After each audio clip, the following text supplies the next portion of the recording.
Hi ನಮಸ್ತೆ. ಇವತ್ತು ನಾನು ಮಾತಾಡ್ತಿರೋ ಟಾಪಿಕ್ ಯಾವ್ದಪ್ಪ ಅಂತಂದ್ರೆ ಕೊಟ್ಟಿಯೂರು ದೇವಸ್ಥಾನದ ಬಗ್ಗೆ. ನಿಮ್ಮೆಲ್ರಿಗೂ ಗೊತ್ತಿರೋ ಹಾಗೆ ಕೇರಳದ ಕಣ್ಣೂರು ಜಿಲ್ಲೆಯಲ್ಲಿರೋ ಕೊಟ್ಟಿಯೂರು ದೇವಸ್ಥಾನವನ್ನ ನೀವೆಲ್ಲರೂ ನೋಡಿರ್ತೀರಾ. ಲೈವ್ ಆಗಿ ನೋಡಿಲ್ಲ ಅಂತಂದ್ರು ಈಗಂತೂ ಬಿಡಿ, ಸೋಷಿಯಲ್ ಮೀಡಿಯಾ ಅಂದ್ರೆ ಇನ್ಸ್ಟಾಗ್ರಾಮ್, ಫೇಸ್ಬುಕ್ ಯಾವ್ದು ಓಪನ್ ಮಾಡಿದ್ರು ಸಹ ಕೊಟ್ಟಿಯೂರು ದೇವಸ್ಥಾನದ ವಿಡಿಯೋಗಳು, ರೀಲ್ಸ್ಗಳು ಕಾಣಿಸ್ತಾನೆ ಇರ್ತವೆ. ಆದ್ರೆ ಈಗ ವಿಷಯ ಇರೋದು ಇದಲ್ಲ. ಕೊಟ್ಟಿಯೂರು ದೇವಸ್ಥಾನ ನೋಡೋಕೆ ತುಂಬಾ ಅಂದ್ರೆ ತುಂಬಾ ಸುಂದರವಾಗಿದೆ. ಎಂತವ್ರು ಕೂಡ ಆ ವಿಡಿಯೋಗಳನ್ನ, ಆ ರೀಲ್ಸ್ ಗಳನ್ನ ನೋಡಿದ್ರೆ ಒಂದ್ಸಲ ಆದ್ರೂ ಹೋಗ್ಬೇಕಪ್ಪ ಅಂತ ಅನ್ಕೊಂತಾರೆ. ಆದ್ರೆ ಈ ಸಲ ಅಲ್ಲಿ ನಡೀತಾ ಇರುವಂತಹ ಅವ್ಯವಸ್ಥೆ ನಿಜಕ್ಕೂ ಭಕ್ತರ ಮನಸ್ಸಿಗೆ ದೊಡ್ಡ ಆಘಾತ ಮೂಡಿಸಿದೆ. ಹಾಗಾದ್ರೆ ಅಲ್ಲಿ ಏನಾಗ್ತಾ ಇದೆ ನಿಜಕ್ಕೂ ಈ ಬಗ್ಗೆ ತಿಳ್ಕೋಬೇಕು ಅಂದ್ರೆ ಈ ವಿಡಿಯೋವನ್ನ ಪೂರ್ತಿ ನೋಡಿ. ಹಾಗೆ ಒಂದ್ ಸ್ಮಾಲ್ ರಿಕ್ವೆಸ್ಟ್, ನೀವಿನ್ನೂ ನನ್ನ ಚಾನೆಲ್ನ ಸಬ್ಸ್ಕ್ರೈಬ್ ಮಾಡಿಲ್ಲ ಅಂದ್ರೆ ದಯವಿಟ್ಟು ಸಬ್ಸ್ಕ್ರೈಬ್ ಮಾಡಿ. ಹೌದು, ಕೇರಳದ ಕಣ್ಣೂರು ಜಿಲ್ಲೆಯಲ್ಲಿರುವಂತಹ ದಕ್ಷಿಣ ಕಾಶಿ ಅಂತಲೇ ಪ್ರಸಿದ್ಧಿ ಪಡೆದಿರೋ ಕೊಟ್ಟಿಯೂರು ಮಹಾದೇವ ದೇವಸ್ಥಾನದಲ್ಲಿ ಸದ್ಯ ವಾರ್ಷಿಕ ವೈಶಾಖ ಮಹೋತ್ಸವ ನಡೀತಾ ಇದೆ. ಸೊ ಹಾಗಾಗಿ ಲಕ್ಷಾಂತರ ಭಕ್ತರು ಈಗ ದೇವಸ್ಥಾನಕ್ಕೆ ಹೋಗ್ತಾ ಇದ್ದಾರೆ. ಬರೀ ಕೇರಳದಲ್ಲಿ ನಡೀತಾ ಇರೋದು ಬರೀ ಕೇರಳದವ್ರು ಹೋಗ್ತಾ ಇಲ್ಲ, ಕರ್ನಾಟಕ, ಆಂಧ್ರ ಪ್ರದೇಶ, ತಮಿಳುನಾಡು ಅಷ್ಟೇ ಯಾಕೆ ದೇಶ ವಿದೇಶಗಳಿಂದಲೂ ಕೂಡ ಈ ದೇವಸ್ಥಾನಕ್ಕೆ ಈಗ ಭಕ್ತರು ಆಗಮಿಸ್ತಾ ಇದ್ದಾರೆ. ಆದ್ರೆ ಈಗ ಅಲ್ಲಿ ಮೂಲಭೂತ ಸೌಕರ್ಯಗಳ ಕೊರತೆ ಮತ್ತು ನೂಕುನುಗ್ಗಲು ಉಂಟಾಗಿ ಅವ್ಯವಸ್ಥೆ ತಾಂಡವ ಆಡ್ತಾ ಇದೆ ಅಂತ ಪ್ರತಿಯೊಬ್ರು ಬಾಯಲು ಬರ್ತಾ ಇದೆ. ನಿರೀಕ್ಷೆಗೂ ಮೀರಿ ಭಕ್ತರು ಈ ದೇವಸ್ಥಾನಕ್ಕೆ ಹೋಗ್ತಾ ಇರೋದ್ರಿಂದ ಈಗ ದರ್ಶನಕ್ಕೆ ಗಂಟೆಗಟ್ಟಲೆ ಕಾಯ್ಬೇಕಾದಂತಹ ಪರಿಸ್ಥಿತಿ ಬಂದಿದೆ. ಅದರಲ್ಲೂ ಈ ವಿಶೇಷ ದರ್ಶನ ಅಂತ ಹೇಳ್ತಾರಲ್ಲ, VIP ಟಿಕೆಟ್ ಅಥವಾ VIP ಪಾಸ್ ಯಾವ್ದಾದ್ರು ತಗೊಂಡು ನಾವು ಹೋಗ್ತೀವಿ ಅಂತ ಅಂದ್ರೂ ಕೂಡ ಅಲ್ಲೂ ಕೂಡ 3 ರಿಂದ 4 ಗಂಟೆ ಕಾಯ್ದು ನಂತರ ನಾವು ದೇವರ ದರ್ಶನವನ್ನ ಪಡಿಬೇಕಂತೆ. ದೇವರ ದರ್ಶನ ಪಡೆಯೋದಕ್ಕೆ 3 ರಿಂದ 4 ಗಂಟೆ ಕಾಯುವುದು ದೊಡ್ಡ ಸಾಹಸ ಕೆಲಸ ಅಲ್ಲ.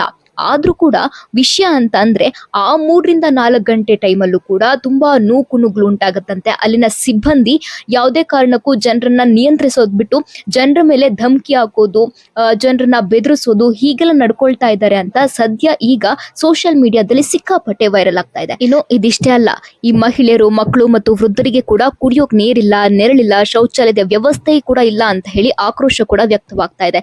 ಇನ್ನು ಸಂಚಾರ ದಟ್ಟಣೆ ಅಂದ್ರೆ ಈ ಗಾಡಿಗಳನ್ನ ನಾವು ತಗೊಂಡು ಹೋಗ್ತೀವಲ್ಲ, ದೇವಸ್ಥಾನದ ಸುತ್ತಮುತ್ತಲಿನ ರಸ್ತೆಗಳಲ್ಲಿ ವಾಹನ ನಿಲುಗಡೆಗೆ ಯಾವುದೇ ಸೂಕ್ತವಾದ ಸ್ಥಳಾವಕಾಶ ಇಲ್ಲ.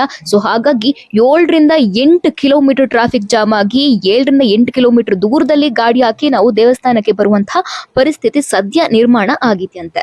ಸದ್ಯ ಈಗ ಕರ್ನಾಟಕದವ್ರನ್ನ ಕೊಟ್ಟಿಯೂರು ದೇವಸ್ಥಾನದಲ್ಲಿ ಹೇಗ್ ನಡೆಸ್ಕೊಳ್ತಾ ಇದ್ದಾರೆ ಅನ್ನೋ ಕೆಲವೊಂದು ವಿಡಿಯೋಗಳು ವೈರಲ್ ಆಗ್ತಾ ಇದೆ. ಅದ್ ಹೇಗೆ ಅಂತಂದ್ರೆ, ದೇವಸ್ಥಾನಕ್ಕೆ ಹೋದ ಅನೇಕರು ಈಗ ವಿಡಿಯೋಗಳು ಮಾಡಿರೋದೇನಂತಂದ್ರೆ, ಎಲ್ ನೋಡಿದ್ರು ನೂಕುನುಗ್ಲು, ವ್ಯವಸ್ಥೆ ಸರಿ ಇಲ್ಲ, ಮಾನವೀಯತೆ ಇಲ್ಲ, ಕರ್ನಾಟಕದವ್ರನ್ನಂತೂ ವಿಚಿತ್ರವಾಗಿ ನೋಡ್ತಾರೆ, ಗೂಂಡಾಗಳ ತರ ವರ್ತಿಸ್ತಾರೆ, ಸೇಫ್ಟಿ ಇಲ್ಲ, ಯಾರು ಕೂಡ ದಯವಿಟ್ಟು ಈ ದೇವಸ್ಥಾನಕ್ಕೆ ಬರಬೇಡಿ ಅಂತ ವಿಡಿಯೋ ಮೂಲಕ ಕೇಳ್ಕೊಳ್ತಾ ಇದ್ದಾರೆ.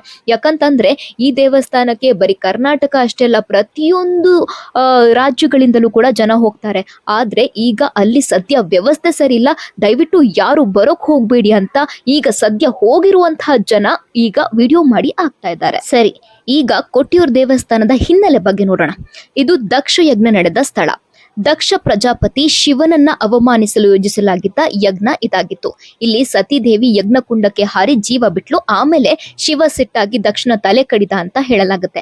ಸದ್ಯ ಈ ಕೊಟ್ಟಿಯೂರಿನಲ್ಲಿ 2 ದೇವಸ್ಥಾನ ಇದೆ. ಒಂದು ಇಕ್ಕರೆ ಕೊಟ್ಟಿಯೂರು, ಇನ್ನ ಒಂದು ಅಕ್ಕರೆ ಕೊಟ್ಟಿಯೂರು.